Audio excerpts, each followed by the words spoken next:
In the year 655 CE, a concubine named Wu Zhao stood before the most powerful man in the world, the Emperor of China, and watched as he slowly died from a stroke that left him paralyzed and helpless. And in that moment, she made a decision that would change the course of history for half a century. A decision so audacious that even today, historians struggle to fully comprehend its implications. She would not step aside. She would not fade into the shadows as tradition demanded. She would not allow the empire to fall into the hands of incompetent princes and scheming ministers. Instead, she would rule herself, but she would do it in a way so subtle, so carefully orchestrated, that most of the empire wouldn't even realize what had happened until it was far too late to stop her. This is the story of Wu Zetian, the only woman in 4,000 years of Chinese history to officially claim the title of emperor. But what makes her story truly extraordinary isn't just that she became emperor. It's that she had already been ruling China in secret for decades before anyone acknowledged it, manipulating, maneuvering, and eliminating anyone who stood in her way, all while maintaining the elaborate fiction that she was merely a dutiful wife and concerned mother. Her reign represents one of the most sophisticated exercises of hidden power in human history, a masterclass in political survival that involved murder, propaganda, religious manipulation, and an intelligence network so extensive that it made her predecessor's spy systems look primitive by comparison. To understand how a concubine rose to become the most powerful person in the world's most populous empire, we must go back to her beginnings, to a girl born into a family of minor officials in 624 CE, at a time when the Tang Dynasty was still establishing itself after centuries of division and warfare. Wu Zhao's father, Wu Shihua, was a timber merchant who had supported Li Yuan, the founding emperor of the Tang Dynasty, during the crucial years of rebellion, and as a reward, he had been elevated to the aristocracy, given official positions, but never truly accepted by the old nobility who looked down on his merchant background. This meant that young Wu Zhao grew up in a strange liminal space, wealthy enough to receive an excellent education, taught to read and write classical Chinese, trained in music and poetry, exposed to philosophical texts that most women never encountered, yet simultaneously aware that her family would always be considered nouveau riche by the established elite.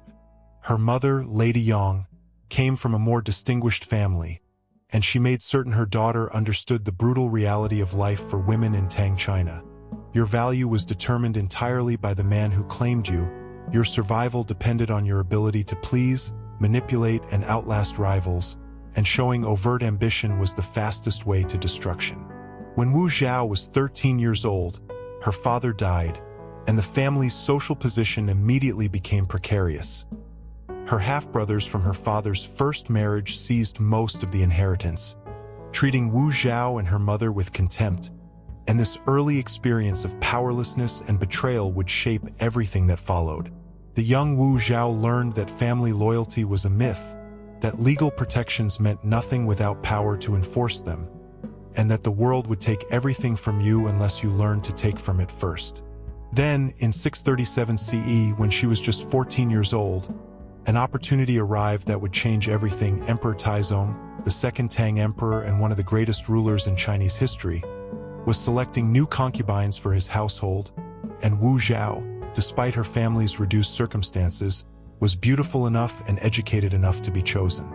She entered the Forbidden City as a fifth-rank concubine, one of the lowest positions in the imperial harem, a talent maiden or Chiron, essentially a servant with a fancy title, expected to perform menial tasks, entertain the emperor if summoned, and live in obscurity for the rest of her life.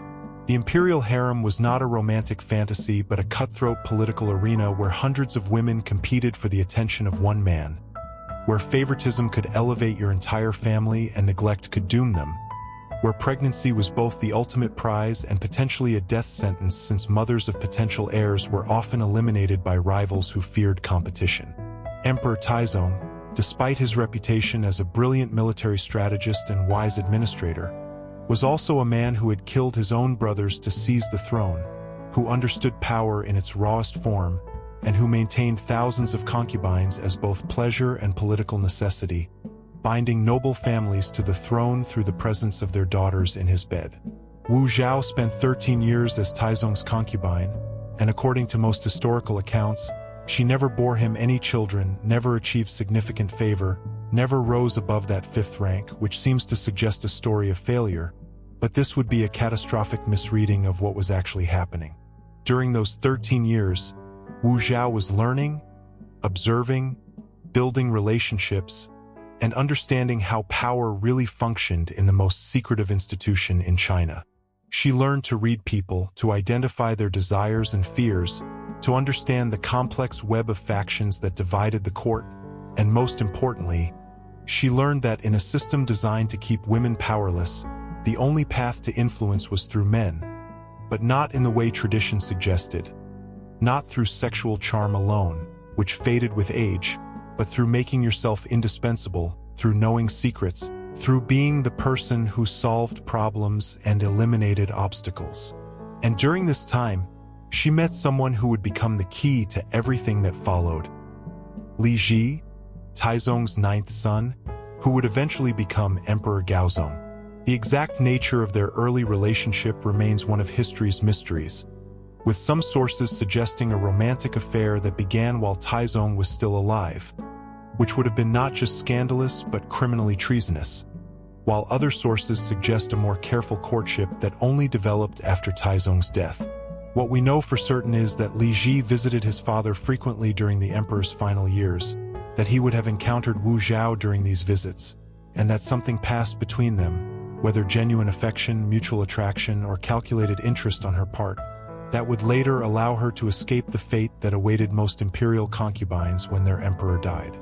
And according to tradition, all of his concubines who had not borne sons were sent to Buddhist convents to live out their days as nuns, effectively erased from society, their beauty and youth wasted, their only purpose, serving the emperor, now obsolete. Wu Zhao, along with hundreds of other women, had her head shaved, donned the robes of a nun, and entered Ganya Temple, and by all rights, her story should have ended there. Another forgotten woman lost to history's footnotes. But Wu Zhao had no intention of accepting this fate, and neither, it turned out, did the new Emperor Gaozong. Li Ji had become emperor, but he was not his father. Where Taizong had been decisive and commanding, Gaozong was gentler, more scholarly, more prone to illness and indecision, and he was dominated by his wife, Empress Wang, and the powerful Wang family faction that surrounded her. Empress Wang had a serious problem. She had been married to Gaozong for years but had failed to produce a son, while another consort, Consort Xiao, had borne Gaozong several children and was rapidly gaining favor, threatening to eclipse Wang entirely. In her desperation to counter Consort Xiao's influence, Empress Wang made what would prove to be the most catastrophic miscalculation in Chinese imperial history. She suggested that Emperor Gaozong bring Wu Zhao back from the convent. Wang's reasoning seemed sound. Wu Zhao had been her husband's father's concubine, which was technically incestuous and therefore scandalous, meaning Wu Zhao could never be a legitimate threat to Wang's position as empress. But Wu Zhao was educated, sophisticated, and could serve as an ally against Consort Xiao, dividing Gaozong's attention and preventing Xiao from gaining total dominance. What Empress Wang failed to understand was that Wu Zhao had spent 13 years in the imperial harem learning exactly how this game was played, and she had no intention of being anyone's pawn. In 650 CE, Wu Zhao was brought back to the Forbidden City, ostensibly as a lady-in-waiting to the Empress, and she immediately began to maneuver with a sophistication that would have impressed Machiavelli. First, she established herself as indispensable to Emperor Gaozong, not just through physical attraction but through genuine intellectual companionship. She discussed literature and philosophy with him, helped him with administrative documents, massaged his neck when the headaches that would plague his reign began to manifest, and positioned herself as the one person in the palace who truly understood and cared for him. Second, she identified and cultivated relationships with eunuchs and palace servants, the invisible people who actually made the Forbidden City function, building a network of informants and loyalists who owed their positions to her rather than to the established aristocratic families. Third, she recognized that the key to long-term power wasn't favoritism but fertility, and in 652 CE, she bore Gaozong a son, Prince Li Hong, followed by more sons in subsequent years, suddenly making her not just a favorite concubine but the mother of potential heirs, which changed everything.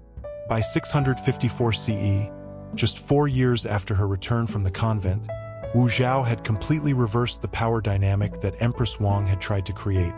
Instead of being Wang's ally against consort Xiao, Wu Zhao had formed an alliance with Xiao against Wang, and together they had poisoned Gaozong's mind against his empress, suggesting that Wang was engaged in witchcraft, that she was cursing Wu Zhao's pregnancies, that she was fundamentally disloyal. But Wu Zhao knew that accusations alone wouldn't be enough to depose an empress. She needed something more dramatic, more visceral, more undeniable. And so she orchestrated what may be the most coldly calculated act in her entire career. In 654 CE, Wu Zhao gave birth to a daughter, her first, and the infant princess became the center of what would later be called the greatest crime or the greatest slander in Tang Dynasty history.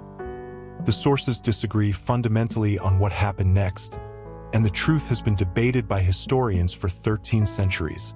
According to the official Tang Dynasty history, which was compiled by Wu Zetian's enemies after her death, Empress Wang came to visit Wu Zhao and see the new baby, and after she left, Wu Zhao murdered her own infant daughter by suffocation, then covered the tiny body and waited for Emperor Gaozong to arrive.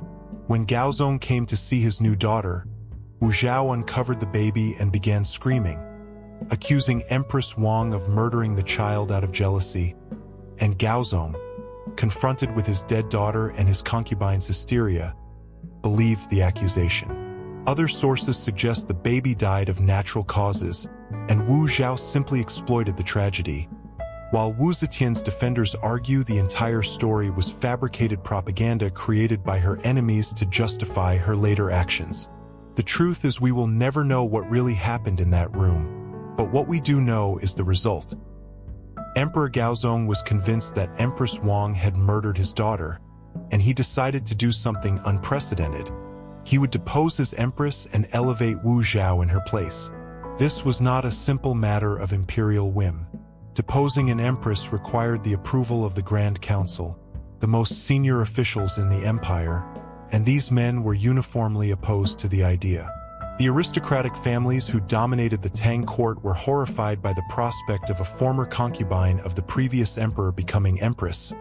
It violated traditional morality. It disrupted the careful balance of family alliances that sustained the dynasty, and it would elevate Wu Zhao's family of merchant origins above families who had been nobility for centuries.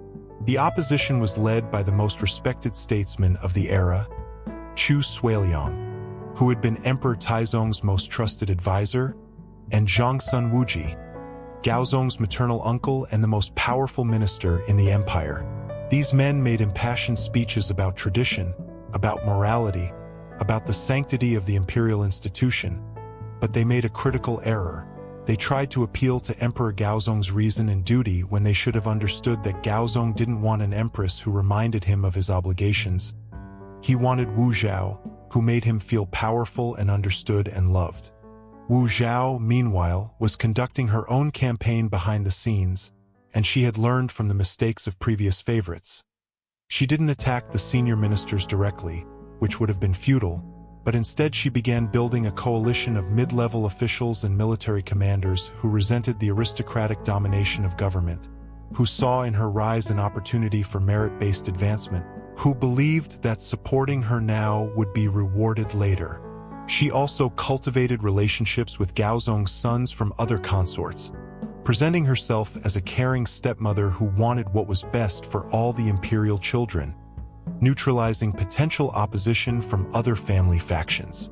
In 655 CE, after months of political warfare, Emperor Gaozong made his decision. He deposed Empress Wang and consort Xiao, and he elevated Wu Zhao to the position of Empress Consort.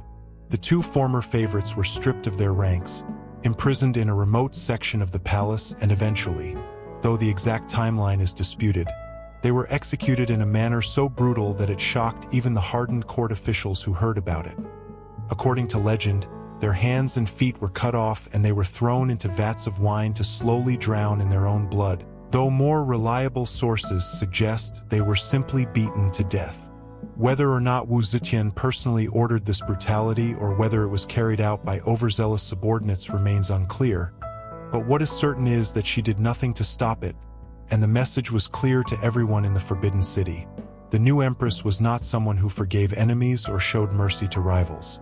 The aristocratic officials who had opposed her elevation suddenly found themselves sidelined or demoted, replaced by men from less distinguished families who owed their careers entirely to Wu Zetian's patronage.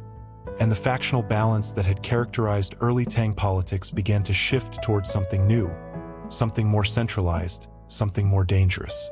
Now here's where the story becomes truly fascinating, because for the next 28 years, from 655 to 683 CE, Wu Zetian would exercise power in an increasingly open manner while technically remaining just the empress consort, supporting her husband's reign.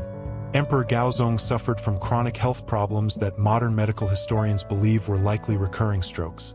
He experienced severe headaches, vision problems, and periods of incapacitation that left him unable to attend to government business. And during these episodes, it was Wu Zetian who read state documents, made decisions, and met with officials. At first, this was presented as temporary assistance, a devoted wife helping her suffering husband. But gradually, almost imperceptibly, the arrangement became permanent. Wu Zetian didn't seize power in a dramatic coup. Instead, she made herself so essential to the functioning of government that removing her became impossible. And by the late 650s, foreign diplomats and Tang officials alike understood that any petition or request had to go through the empress if they wanted a favorable outcome. She instituted a system of dual audiences where she sat behind a screen during Gaozong's meetings with ministers, listening to everything, taking notes, and afterwards telling Gaozong what decisions to make, or more accurately, telling him what decisions they had made together. The distinction between the emperor's will and the empress's will became increasingly blurred, and officials began referring to them jointly as the two saints, an unprecedented title that acknowledged the reality of shared rule. But Wu Zetian understood that visible power alone wasn't sufficient for long-term security. She needed to construct an entire apparatus of control that would survive changes in imperial favor or health, and so she began building what would become one of the most extensive and sophisticated intelligence networks in medieval history. She elevated the Forbidden City's eunuch bureaucracy, giving them powers far beyond their traditional roles as palace servants, and she used them as her eyes and ears throughout the empire. She created a system of secret memorials that allowed officials to communicate directly with her, bypassing the normal bureaucratic channels, which gave her information before the regular ministers even knew what was happening. Most sinisterly, she encouraged a culture of informants and accusations, letting it be known that reporting disloyalty or corruption would be rewarded. And this created an atmosphere of paranoia where even high officials feared that their colleagues or subordinates might be reporting their private conversations to the empress. The system she created was called the Officials of Investigation and Punishment, and it operated somewhat like a medieval Chinese version of a secret police, with agents who could arrest suspects, conduct interrogations, and present evidence directly to Wu Zetian herself, bypassing the regular legal system. The most notorious of these agents was Li Junqin, a man from a humble background who rose to power purely through his ability to extract confessions and eliminate Wu Zetian's enemies. He perfected various torture techniques, developed a manual of interrogation methods, and created legal procedures that made it virtually impossible to prove your innocence once accused. Between approximately 665 and 690 CE, hundreds or possibly thousands of officials, princes, and aristocrats were arrested, forced to confess to treason or corruption, and executed or exiled, and their property was confiscated and redistributed to Wu Zetian's supporters. This was not random terror but carefully targeted political engineering. Wu Zetian was systematically destroying the old aristocratic families who had opposed her rise, replacing them with a new class of officials who had no power base except her favor, and in the process, she was fundamentally transforming Chinese government from an aristocratic system to something more meritocratic and centralized. The imperial examination system, which tested candidates on their knowledge of classical texts and philosophy, had existed in various forms for centuries, but Wu Zetian expanded it dramatically, making it the primary route to official position and thereby breaking the aristocratic family's monopoly on government service. She also did something quite radical for her time. She opened certain examination categories to commoners and even, in limited cases, to women, arguing that talent and ability should matter more than birth, which sounds progressive and perhaps was genuinely believed by her, though it also served her political interests perfectly by creating a class of officials who owed everything to her reforms.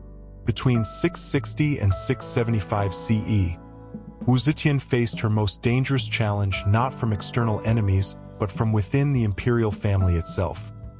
Her own sons began to mature and develop their own political identities, and they represented potential threats to her power or, alternatively, potential vehicles for her continued influence, depending on how she managed them.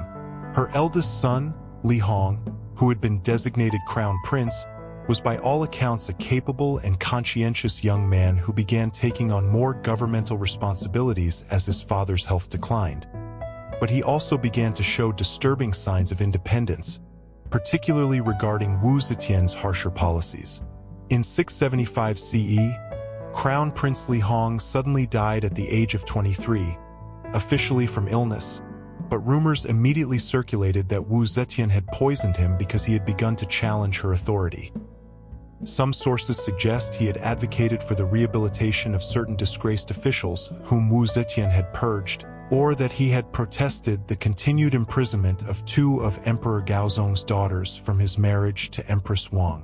Whether Wu Zetian actually murdered her own son or whether he died naturally remains one of history's unresolved questions.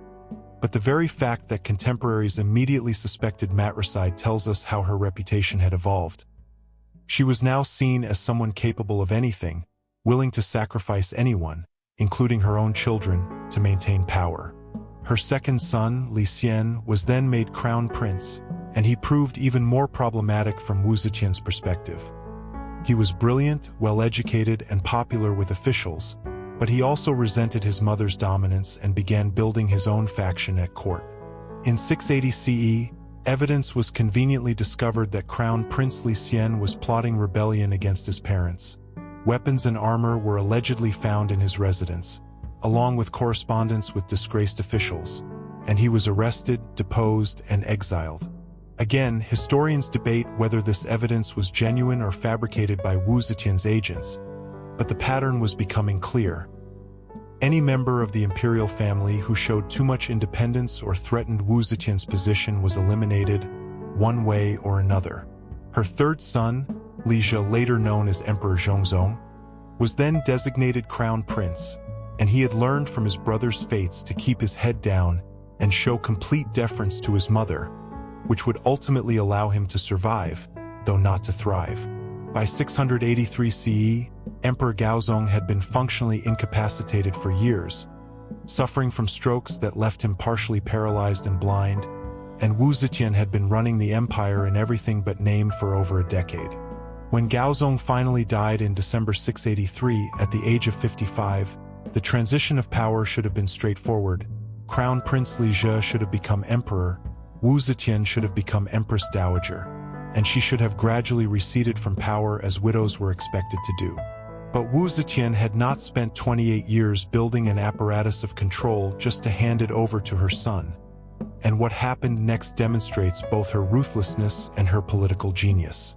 Li Zhe was formally enthroned as Emperor Zhongzong, but within 6 weeks, he made a catastrophic error.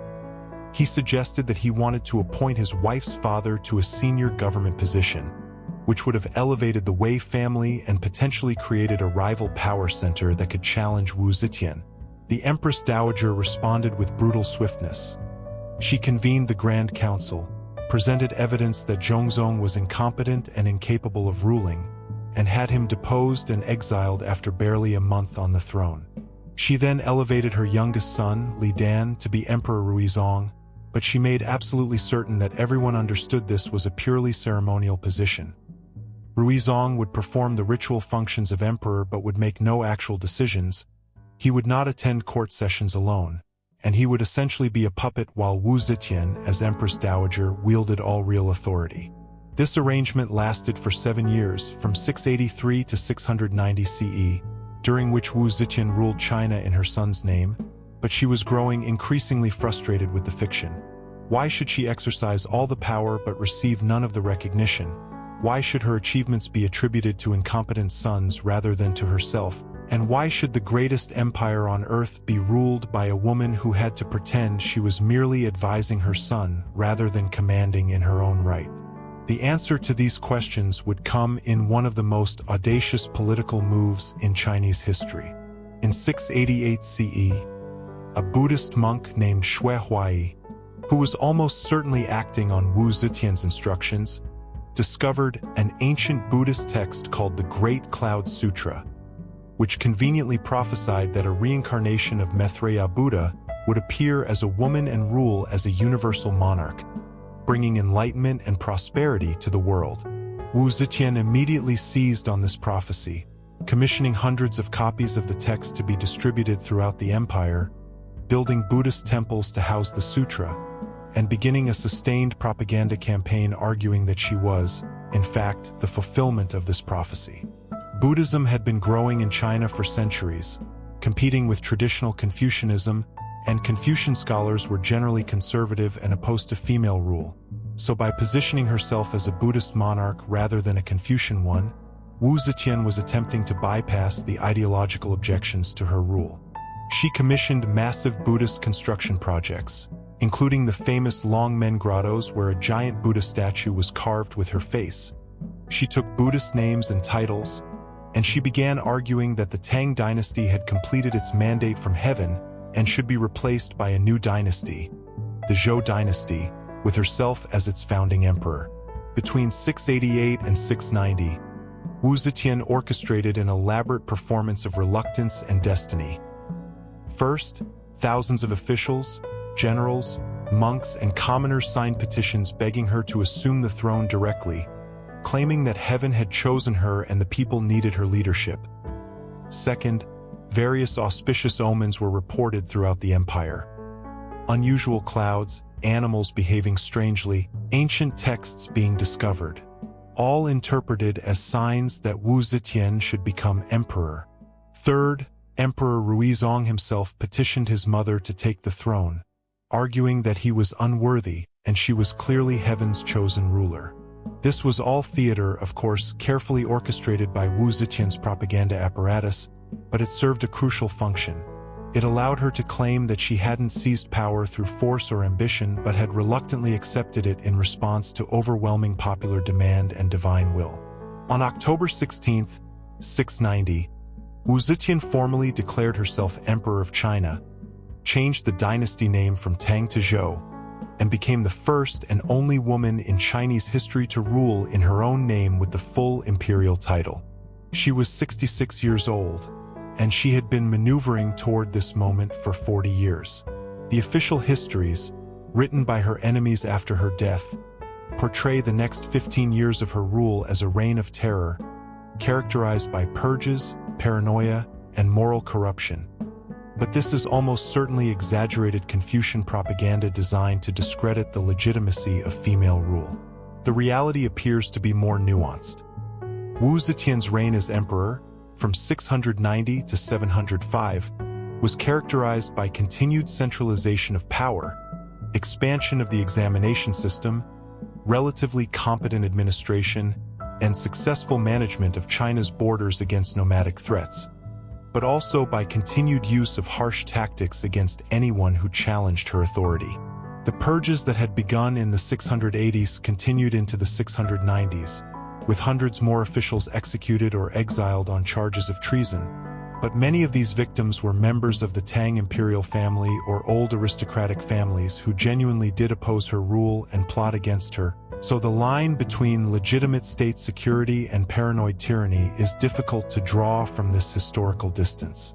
She also presided over a remarkable flowering of culture and arts, commissioning poetry, calligraphy, historical texts, and Buddhist artworks, and she promoted talented individuals regardless of their background in ways that previous emperors had not. One of the most controversial aspects of her reign as emperor was her romantic life. After Emperor Gaozong's death, Wu Zetian took several male favorites or lovers, which scandalized traditional Confucian historians but which she apparently viewed as a perfectly reasonable exercise of imperial prerogative. The most famous of these were the Zhang brothers, Zhang Yizhi and Zhang Chongzong, who were young, handsome, and given significant governmental positions despite having no obvious qualifications beyond their physical attractiveness and their ability to entertain the aging empress. Confucian historians portrayed this as evidence of Wu Zetian's moral degradation, arguing that she had become a lascivious old woman controlled by pretty young men, but modern historians note the double standard at work here. Male emperors throughout Chinese history kept hundreds of concubines and nobody questioned their fitness to rule, but a woman taking lovers was treated as a sign of fundamental corruption.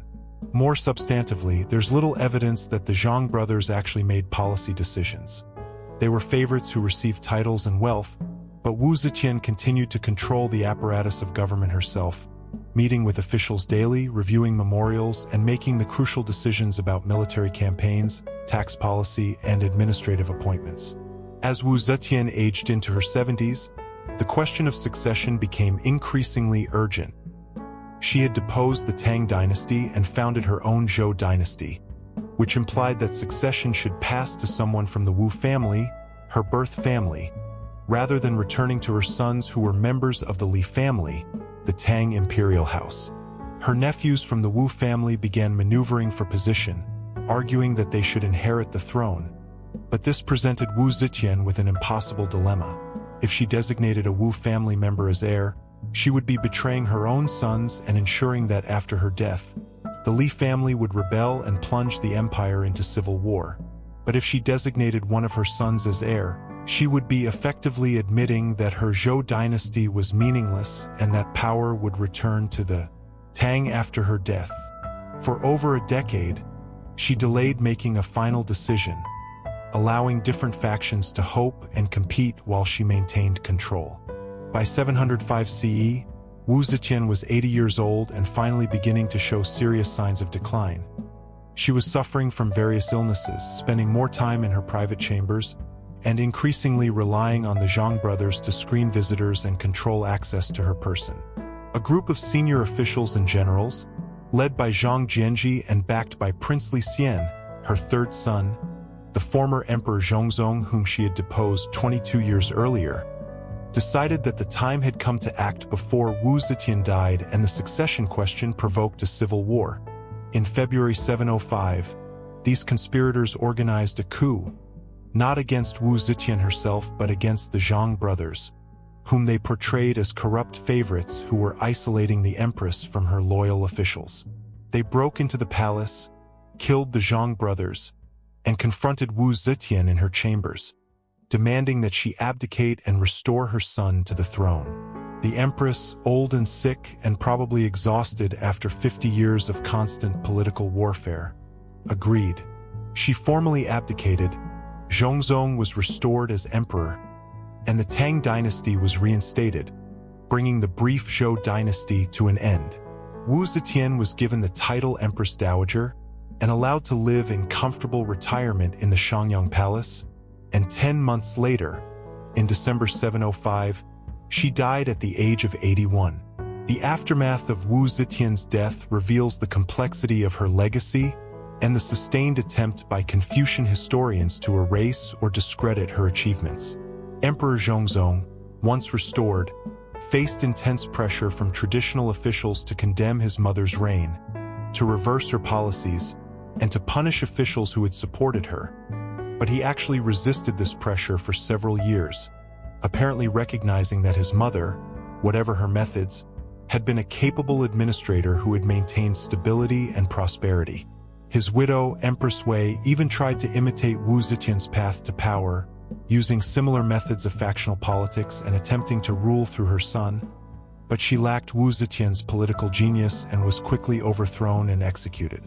Eventually, Emperor Xuanzong, who took power in 712, presided over the compilation of official histories that portrayed Wu Zetian as a usurper, a murderer, and a threat to proper social order.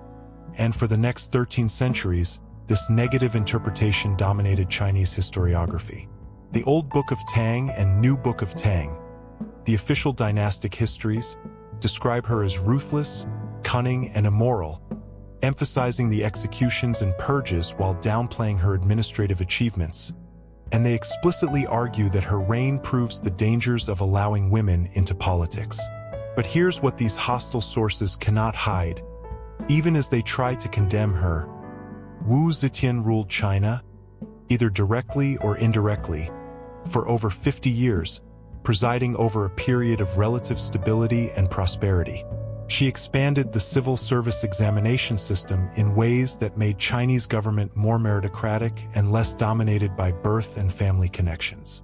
She successfully managed military campaigns against nomadic invasions, maintaining China's borders and even expanding territorial control in some regions. She promoted agriculture, reformed the tax system to be less burdensome on peasants, and commissioned massive infrastructure projects including irrigation systems and granaries. The population of China grew significantly during her reign, which is generally considered evidence of successful governance since population growth typically requires peace, adequate food supply, and functioning administration. She also promoted education and literacy, establishing schools and academies, and she personally was highly educated, composing poetry and philosophical essays that survive to this day.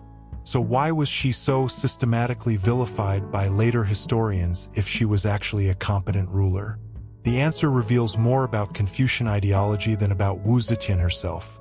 In the Confucian worldview that dominated traditional Chinese thought, there was a proper order to the universe where yang, male, light, active, should rule over yin, female, dark, passive, and where social harmony depended on everyone accepting their designated role.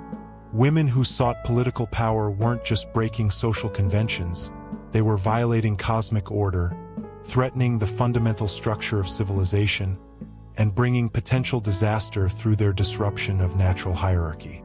Wu Zetian's very existence as a successful female emperor was therefore a challenge to this entire worldview. And later Confucian scholars couldn't simply acknowledge that she had ruled competently because doing so would undermine their arguments about gender and political order. Instead, they had to portray her as an aberration, a monster, a cautionary tale about what happens when natural order is inverted, and they had to emphasize her cruelty, her sexual impropriety, and her supposed superstition, her use of Buddhism, while minimizing her genuine achievements.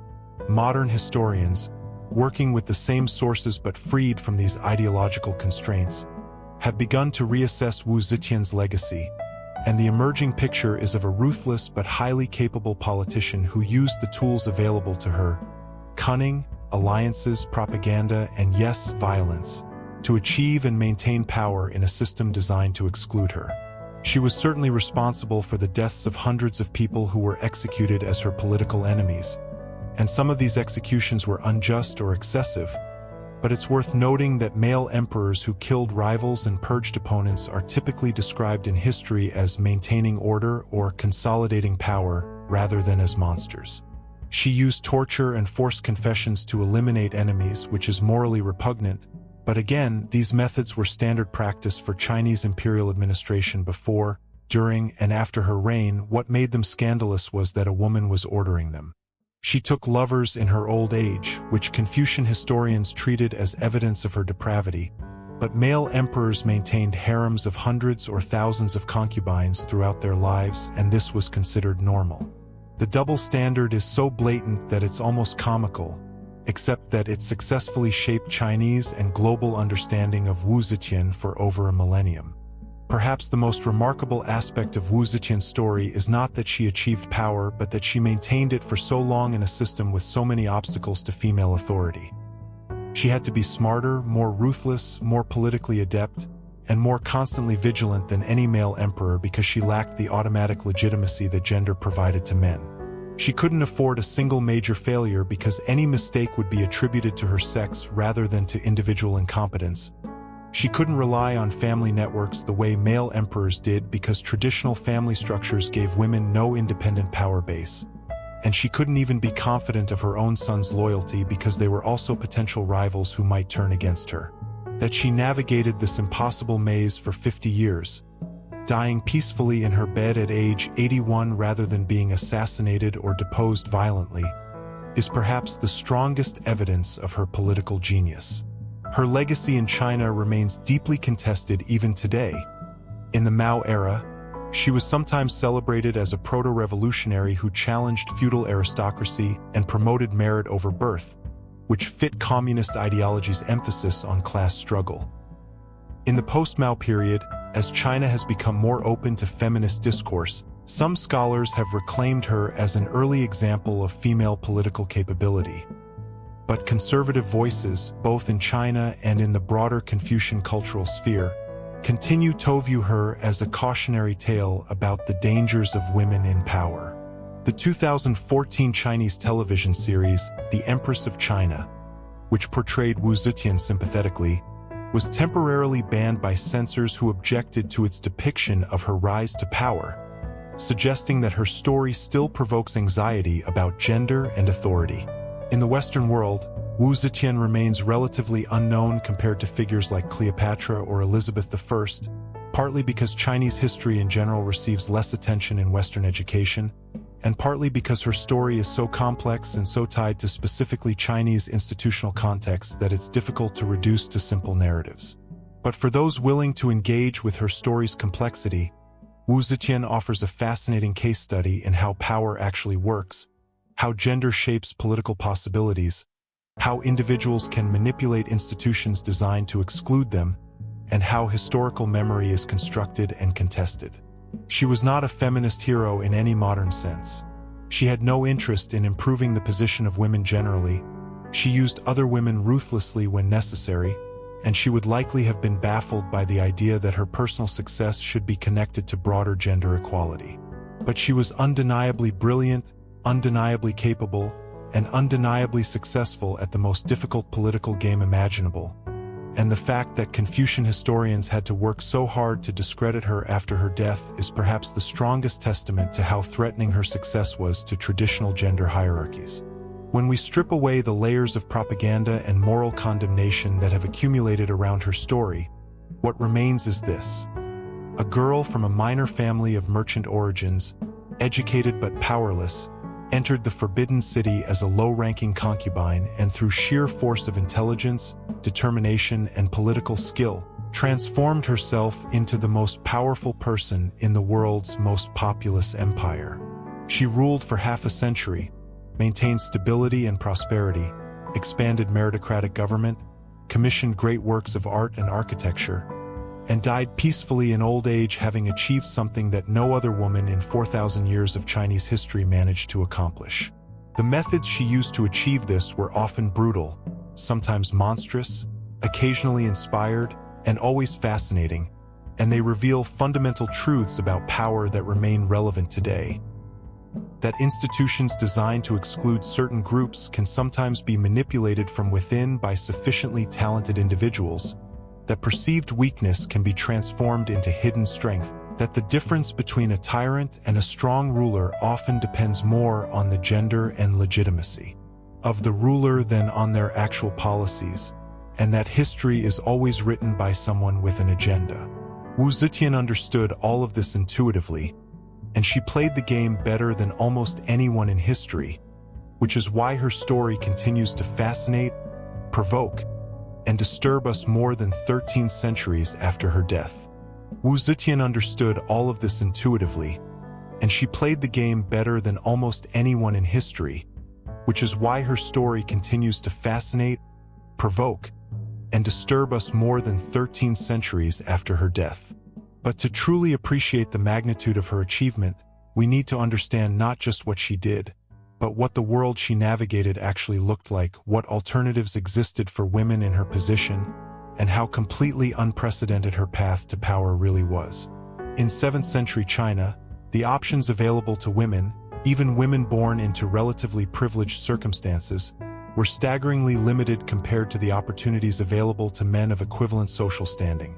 A merchant's daughter like Wu Zhao could hope to marry well, perhaps becoming the wife of a minor official or wealthy tradesman, and in that role she might exercise influence within her household, manage servants, raise children, and if she was exceptionally fortunate and intelligent, offer informal advice to her husband that he might or might not heed. She could become a courtesan or entertainer, using beauty and artistic talents to attract wealthy patrons, living in a world of precarious dependence where aging or the loss of a patron's favor meant destitution. She could enter religious life, becoming a Buddhist nun or Taoist priestess, which offered a kind of independence from male authority but required renouncing worldly ambition and living in communities that were themselves controlled by male religious hierarchies. Or, if she caught the eye of imperial talent scouts, she could enter the palace as a concubine, which was considered a great honor that elevated her entire family's status, but which in practice meant becoming one woman among thousands competing for the attention of a single man, with success measured entirely by whether you bore him sons and failure meaning you lived out your days in forgotten obscurity, growing old in palace quarters, performing menial tasks, invisible and irrelevant. These were the paths, and they all had one thing in common: a woman's value, security, and any influence she might exercise depended entirely on her relationship to men, whether husband, patron, religious superior, or emperor, and the idea that a woman might wield power in her own name, command armies, appoint ministers, make laws, and rule an empire was so far outside the conceptual universe of 7th century China that there wasn't even really a vocabulary to describe it without borrowing masculine terms and titles. When Wu Zetian declared herself emperor in 690, she didn't use a feminine form of the title because no such form existed. She took the masculine title Huangdi, emperor, the same title used by every male ruler since the Tang Dynasty, because there was literally no other way to claim supreme authority in the Chinese political system. This linguistic reality reveals something profound about the nature of her achievement. She wasn't adapting existing institutions to accommodate female rule. She was forcing institutions designed exclusively for men to recognize a woman's authority by essentially requiring the empire to pretend, at the official level, that she was male in her political function even though everyone obviously knew she was female in body. The cognitive dissonance this created for Confucian officials must have been extraordinary. They had to bow to her, address her with masculine imperial titles, obey her commands, and acknowledge her as the Son of Heaven, another masculine title, while simultaneously believing in an ideology that said women were fundamentally unsuited for public authority. And this contradiction helps explain the intensity of the posthumous backlash against her. As long as she was alive and in power, officials had to suppress their ideological objections and rationalize their obedience to her. Some genuinely came to respect her capability, others obeyed out of fear or self-interest, but all had to find ways to reconcile their service to a female emperor with their Confucian beliefs about gender and cosmic order. But once she was dead and could no longer punish dissent or reward loyalty, all that suppressed ideological anxiety came flooding out in the form of historical accounts that portrayed her as a monster, a usurper, a violation of natural law, because admitting that she had ruled competently would have required fundamentally rethinking Confucian assumptions about gender, and that was too threatening to the entire social order that gave elite men their privileged position. The viciousness of the historical attack on Wu Zetian is directly proportional to how successfully she had challenged gender hierarchy. If she had been a weak or incompetent ruler, her failure could have been used to prove that women were unsuited for power, but her success threatened to prove the opposite, that gender had nothing to do with political capability, and that was intolerable to the Confucian establishment. So they had to construct a narrative in which her success was reframed as illegitimate seizure of power achieved through manipulation, murder, and sexual corruption rather than through political skill, in which her administrative achievements were minimized or attributed to male advisors, in which her expansion of meritocracy was ignored because it contradicted the image of her as a tyrant, and in which every harsh action she took was portrayed as evidence of female irrationality and cruelty, while identical actions by male emperors were described as necessary statecraft. This brings us to one of the most important questions we can ask about Wu Zetian. If we remove the layers of gendered interpretation and judge her by the same standards we apply to male rulers, how does she actually measure up? If we compare her to other Tang Dynasty emperors, the comparison is remarkably favorable. Her reign saw no major rebellions that threatened the dynasty's survival, unlike the catastrophic Lushan rebellion that would devastate China 50 years after her death under her grandson Emperor Xuanzong. Her military campaigns on the borders were generally successful, maintaining and in some cases expanding territorial control against formidable nomadic opponents like the Tibetan Empire and various Turkic khaganates. Her administration was efficient and relatively uncorrupt by the standards of imperial China. With the examination system she expanded, helping to create a class of officials selected for competence rather than birth. The economy prospered during her reign, with agricultural production increasing, trade networks expanding, and the population growing significantly, all of which are standard metrics historians use to evaluate governmental effectiveness. Cultural production flourished, with the late 7th and early 8th centuries seeing remarkable achievements in poetry, art, architecture, and Buddhist scholarship, much of it directly patronized by Wu Zetian herself. Yes, she purged opponents ruthlessly and used terror as a tool of political control, but so did Emperor Taizong before her, who killed his own brothers and their children to seize the throne, and who conducted brutal military campaigns that left hundreds of thousands dead. Yet he is remembered as one of China's greatest emperors and a model of Confucian virtue. The difference in their historical reputations cannot be explained by their actual policies or achievements. It can only be explained by gender and the ideological need to punish successful female authority. If we compare Wu Zetian to other powerful women in history who exercised authority in male-dominated systems, she stands out for the completeness and openness of her power. Empress Theodora in Byzantium influenced her husband Justinian and played a crucial role in governance, but she never claimed imperial authority in her own name. Empress Dowager Cixi ruled China in the 19th century through her son and nephew, wielding enormous power but always maintaining the fiction that she was merely advising the legitimate emperor. Catherine the Great of Russia did claim the throne in her own name after overthrowing her husband, but she did so in a European context where there were at least some precedents for female monarchs like Elizabeth I of England and Maria Theresa of Austria, whereas Wu Zetian created her precedent out of nothing in a civilization with no prior tradition of acknowledged female supreme rule. Hatshepsut in ancient Egypt declared herself pharaoh, but even she depicted herself with a false beard and masculine regalia to conform to pharaonic iconography. And after her death, her successor Thutmose III systematically erased her name and image from monuments, much as Wu Zetian's enemies tried to erase her from acceptable history.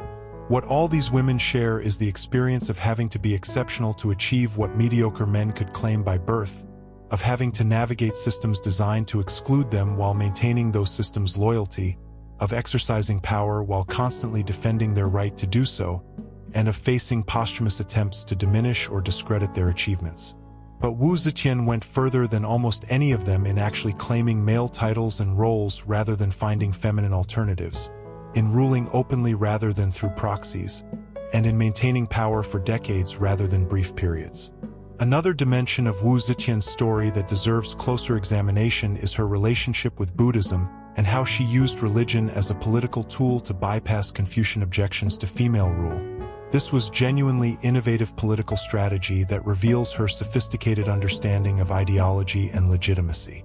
Confucianism, as the dominant elite philosophy, was deeply invested in patriarchal hierarchy and provided the intellectual framework for opposing female authority. But Buddhism, which had entered China from India centuries earlier, had a more ambiguous relationship with gender. Buddhist texts included stories of female bodhisattvas and enlightened women, and while Buddhist institutions in China were certainly male-dominated, the religion's fundamental soteriology, the path to enlightenment, was theoretically open to all beings regardless of gender. Wu Zetian recognized that she could exploit this theological opening to create an alternative source of legitimacy that bypassed Confucian gender ideology. And so she positioned herself as a Buddhist monarch, a bodhisattva incarnate, the fulfillment of prophecy, whose authority came not from Confucian cosmic order but from Buddhist Dharma. The Great Cloud Sutra, which conveniently prophesied that Maitreya Buddha would be reborn as a woman and rule as a universal monarch, became the centerpiece of an elaborate propaganda campaign that included distributing the text throughout the empire, building temples to house it, commissioning artwork depicting her as Buddhist divinity, and promoting monks who endorsed this interpretation. She also supported Buddhist institutions materially, donating vast sums to monasteries, funding the construction of massive Buddha statues, including the famous Longmen grottos where a giant Buddha was carved with her facial features, and elevating Buddhist clergy to positions of influence at court. This wasn't simply cynical manipulation. Wu Zetian appears to have been genuinely interested in Buddhist philosophy and may have found in it a worldview more compatible with her ambitions than Confucianism. But it was also politically brilliant because it created an ideological counter-narrative to Confucian opposition. It built her a base of support among Buddhist clergy and believers who had their own reasons to resent Confucian dominance, and it allowed her to claim a form of legitimacy that didn't depend on masculine Confucian categories. Confucian officials couldn't easily attack her Buddhist legitimization without attacking Buddhism itself, which would have alienated a significant portion of the population and risked religious conflict, so they were somewhat constrained in their ability to challenge this aspect of her authority while she lived. Of course, after her death, Confucian historians dismissed her Buddhist claims as superstition and evidence of her manipulation and moral corruption, but during her reign, it was effective political theology that helped her consolidate and maintain power. This religious dimension of her rule also connected to broader questions about the relationship between church and state, between religious and political authority, that were being negotiated across Eurasia in this period. In Europe, the relationship between the Pope and various kings and emperors was constantly contested. In the Islamic world, the relationship between caliphs and religious scholars was evolving. And in China, the relationship between Confucian, Buddhist, and Taoist institutions and the imperial state was similarly fluid and contested. Wu Zetian's elevation of Buddhism was part of this larger conversation about how religious and political authority intersect and legitimate each other. Her story also illuminates the functioning of palace politics and the specific mechanisms through which power was actually exercised in the Chinese imperial system. The palace was not a monolithic institution but a complex ecosystem of competing interests, factions, and individuals, all jockeying for position, all dependent on imperial favor, all vulnerable to sudden reversals of fortune. The emperor was theoretically absolute, but in practice, imperial authority depended on the cooperation of senior officials who ran the actual administration, military commanders who controlled the means of violence, eunuchs who controlled access to the emperor's person and managed the palace household, lower officials and clerks who implemented policy, regional governors who ruled distant provinces, and noble families whose wealth and local power made them potential rivals or allies. Managing all these constituencies, balancing them against each other, preventing any single faction from becoming powerful enough to challenge imperial authority, rewarding loyalty and punishing disloyalty in ways that maintained fear and hope in proper proportion.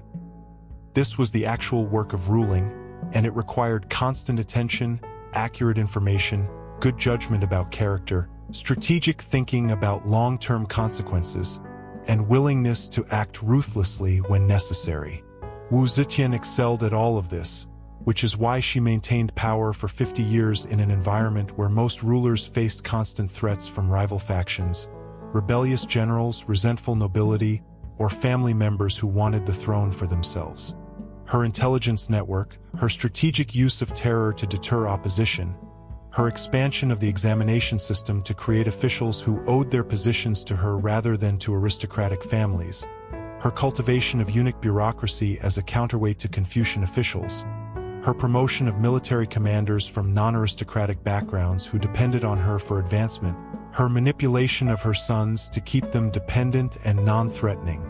All of these were sophisticated political tactics that demonstrated mastery of power's mechanics. When we understand how difficult it was to maintain imperial authority even for men with all the advantages of gender, family connections, and ideological legitimacy, Wu Zetian's achievement in doing so as a woman without those advantages becomes even more remarkable. She had to build her own power base from scratch, relying on personal capability rather than inherited authority. And the fact that she succeeded reveals just how talented she was at the brutal game of palace politics. Finally, we should consider what Wu Zetian's story tells us about historical memory and the construction of legacy. How do we remember powerful people? What determines whether they are celebrated or condemned? And how does gender shape historical judgment across centuries?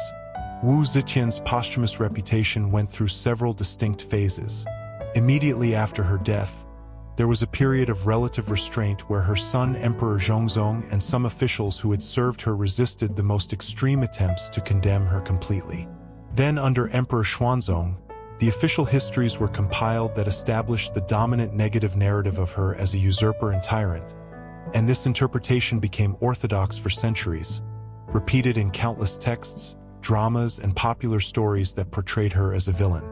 During the late imperial period, she became a stock character in literature, often depicted as a scheming, murderous woman whose story proved the dangers of female ambition, used as a cautionary tale to enforce gender norms and discourage women from seeking power or influence. But even in this hostile tradition, there were occasional dissenting voices.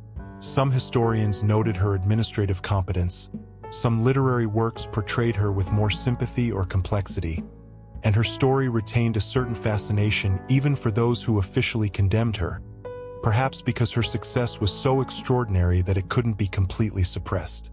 In the 20th century, her reputation began to shift again as China modernized and traditional Confucian ideology lost its monopoly on historical interpretation. Marxist historians in the Mao era sometimes celebrated her as a proto-revolutionary who had challenged feudal aristocracy, promoting commoners to office and breaking the power of old families, which aligned with communist ideology even though her gender remained somewhat awkward for a male-dominated party.